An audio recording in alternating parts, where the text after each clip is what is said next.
Hey, Abe. Hi there. My name is Abe. I'm here from Awards Radar. Very happy to be speaking with Warren Littlefield on behalf of The Handmaid's Tale. How are you today? I'm doing great. I'm doing great. Thanks for taking time to meet with me. Of course, of course. I have plenty of questions for you. Have at it. If you remember, when did you first read The Handmaid's Tale? And did you know at that point that this would make a great show? I did not read Margaret Atwood's book. I certainly was aware of it, but I hadn't read it until the project was in development with Hulu, and Bruce Miller had written the first 2 hours. I sat down and read the first 2 hours and felt they were absolutely incredible. Then I sat down and read Margaret's book, pretty blown away, and then went back and reread Bruce's two scripts, and then said, what do I have to do to become a part of this? Because there's such a powerful and important journey here. And then colluded with Lizzie Moss to say, you've got things on your plate, I've got things on my plate. I just don't think we should let this get away. Like, I'll do it if you do it. And she's like, I think we have to. That's No great. regrets. So what was it about it that just spoke to you? I think Margaret's patchwork quilt of history that formed a society that was repressive, dystopian, and the rising up through the character of June against that dystopia. A battle for women, a battle for people whose voices were being taken away and their freedom was being taken away. And that felt like such an elevated version of kind of things that were creeping into our world. And I thought, well, this feels really, really human, even though it's a world that we're creating. This world doesn't exist, but it felt it wasn't far away. And so that was haunting to me. That was more monstrous than any monsters that I could conjure. And so I felt the potential and the power of telling that story. And then we began the journey of building it. And the next thing we knew, we were in a world where Gilead was in the White House and the Justice Department and had invaded our real world. And so there's no question that real world, they shined a light on what we were doing. And I think today we're reminded that just because Gilead is no longer in the White House or the Justice Department, that journey is not over, that fight's not over. Each and every day we're reminded of just how difficult that is. And I think that's true for June's journey as well. In this season, we really examine just how tough she is. And we look at the cost both physically and emotionally of what she has to go through for a taste of freedom. Absolutely. And you mentioned creator Bruce Miller and Elizabeth Moss, of course. What do they both bring to this project? Brilliance. Bruce, the creator, and an executive producer, Lizzie, the star and executive producer. And so Bruce gives us the vision with his writers of what the thematic for the year will be. And then our challenge is to execute that vision. Lizzie because the show has always been the point of view of June. So Lizzie, of course, is the receptacle that presents that to the world. And then this year, she added another dimension to her resume on Handmaid's Tale by becoming a director. And so not only did she direct the third hour, but also hours 8 and 9. And turns out she knows what she's doing. Not surprising that she was unbelievably prepared in the trenches, out finding locations, rejecting them, seizing upon somewhere that she could bring the intention of a scene to life.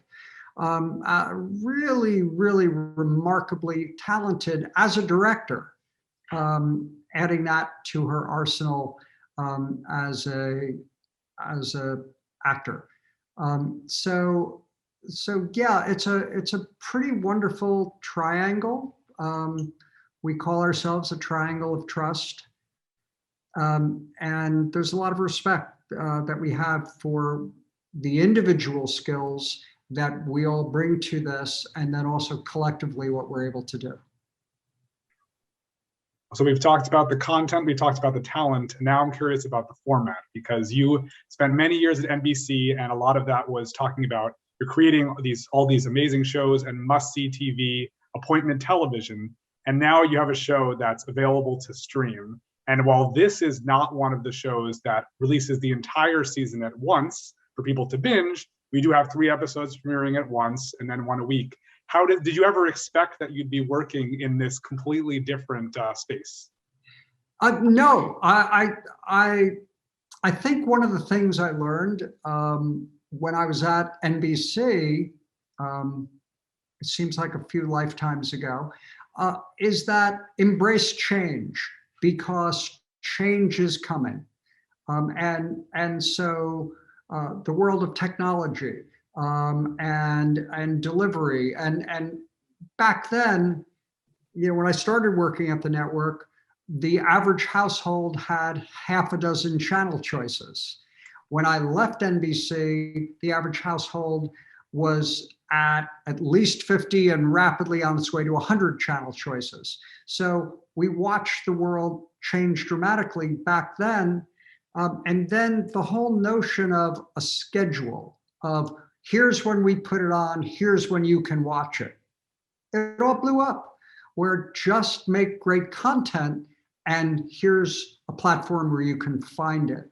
We were aware that the world was changing, and networks were no longer king when I was still there. That world was all changing.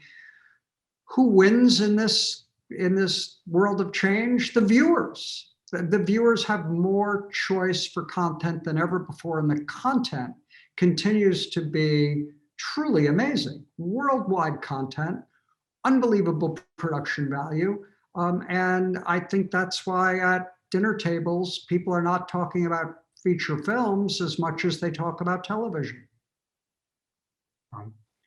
Do you think that there are shows that you were able to bring to life that lasted for a long time that wouldn't work now if people weren't scheduling a time where they're watching something? Or are there any that you remember that didn't work that now might be perfect for this new age? Well, so many of the shows that I was a part of in my network years, they're all being remade. And so, okay, that's great. But I think also what's fun is to go to a place where the audience hasn't been before. And this was true when I was at the network. The things that scared us the most had the biggest upside. And when you cut against the grain, you're providing an alternative to what the audience can find. And when there's something truly original and you strike a chord, and I think we have with The Handmaid's Tale, that becomes bigger than that becomes, it has impact, right? And so that's what excites me. I'm proud of my past. I'm glad that those shows have such high regard, and so many versions are getting redone, and that's great. I think I'm looking for reasons to find relevancy today. This is meant to be a difficult question, but is there one show that you feel, aside from The Handmaid's Tale, will always hold a particularly special place in your heart? Seinfeld. And I think decades later, like many other people, I can go to an episode, it doesn't matter how many times I've seen it, and I'm still laughing out loud. While Cheers was the show that I kind of grew up on in terms of as a network executive, I got to work on the pilot and then stay with the series, and also Hill Street Blues. So those were my learning trees for network television. But Seinfeld, previously, comedy had been 2-act structure, 4 scenes in Act 1, 3 scenes in Act 2, 7 scenes struck. That was it. That's how comedies were made.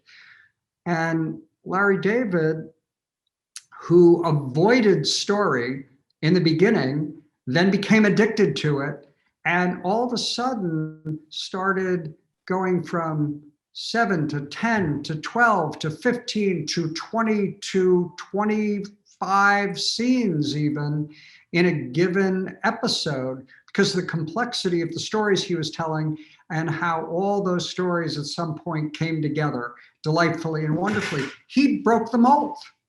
And it was a reflection, I think, of the world we were living in that had MTV pace. But his disregard for the past in finding the future was brilliant. We were simply smart enough to get out of the way and let him do it. It's remarkable. Thank you for all of your contributions to television, and I hope The Handmaid's Tale continues for many years, but I also look forward to seeing what you do next. Thank you so much.